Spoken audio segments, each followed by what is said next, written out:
આજે સમગ્ર વિશ્વમાં મહિલાઓ તરક્કીઓની સીમા લાદી રહી છે અને એક સમય એવો હતો કે મહિલાઓ માત્ર ઘરમાં ચૂલો જ સંભાળતી હતી તેવી મહિલાઓ આજે દેશને પણ સંભાળતી થઈ છે।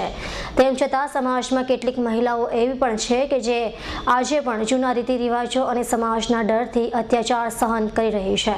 તો મહિલાઓની વાત કરતા ભારત દેશમાં મહિલાઓની કેટલીક સુરક્ષા છે, જાણો S9 ન્યૂઝના આ વિશેષ અહેવાલમાં। ભારત દેશ આજે કૂદકે અને ભૂસકે પ્રગતિ કરી રહ્યું છે। એક સમય હતો જ્યારે મહિલાઓને માત્ર ઘરની શોભા માનવામાં આવતી હતી, જોકે હવે સમય બદલાયો છે। આજે મહિલાઓ પણ પુરુષોની ખભેથી ખભે મેળવીને આગળ વધી રહી છે। ભારતની મહિલાઓ પણ કોઈ વાતે હવે પાછળ નથી અને કલ્પના ચાવલા જેવી ભારતીય સ્ત્રીઓએ તો અંતરિક્ષમાં જઈને ભારતમાં જ નહીં સમગ્ર દુનિયામાં પોતાનું નામ રોશન કર્યું હતું। આજે આપણે જોઈ શકીએ છીએ કે મહિલાઓ બધા જ ક્ષેત્રોમાં પોતાની બુદ્ધિમત્તાથી સમાજની ચુનૌતીઓનો સામનો કરી બધા જ ક્ષેત્રોમાં પ્રગતિ કરી રહી છે।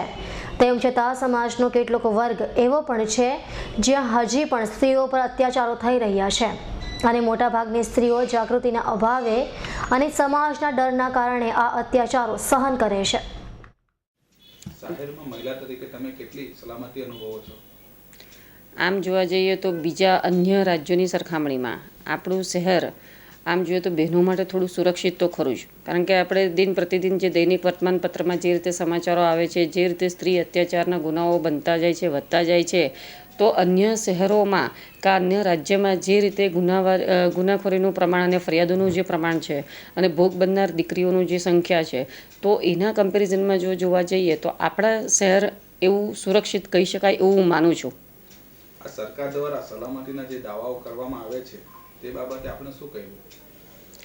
સલામત તો છે, પરંતુ સાથે સાથે જોવા જઈએ તો જે રીતે અત્યારના દૈનિક વર્તમાનપત્રોની જે સમાચાર આપણે જોઈએ છીએ તો સ્ત્રી અત્યાચારના ગુનાઓ જે બનતા કે વધતા જાય છે તો એક ચિંતાનો વિષય છે અને એની અંદર પણ આપણે જોઈએ છીએ સુરક્ષાની વાત આવે છે ત્યાં તો ત્યાં આપણી સરકારી એજન્સી જે પોલિસી આપણું ગવર્મેન્ટ એ બધું સક્રિય છે જ, પરંતુ જ્યાં સ્ત્રી અત્યાચાર એટલે જે પારિવારિક તકરારો છે કે જે કુટુંબ સાથે સંકળાયેલી તકરારો છે તો એવી તકરારોનું પ્રમાણ વધી ગયું છે। એમાં જેમ કે દહેજનું દૂષણ છે, શારીરિક માનસિક ત્રાસ છે, પતિ એના સાસરી પક્ષના સભ્યો દ્વારા જે વહુ કે પત્નીને જે ત્રાસ ગુજારવામાં આવે છે તો એવા બધા ગુનાઓની સંખ્યા વધતી જાય છે, તે એક ચિંતાનો વિષય છે। એટલે પહેલાં પણ આવા ગુનાઓ તો હતા જ, પરંતુ કાયદાકીય જાગૃતિને અભાવે બહેનો એ બાબતે બહાર આવી નથી શકતી।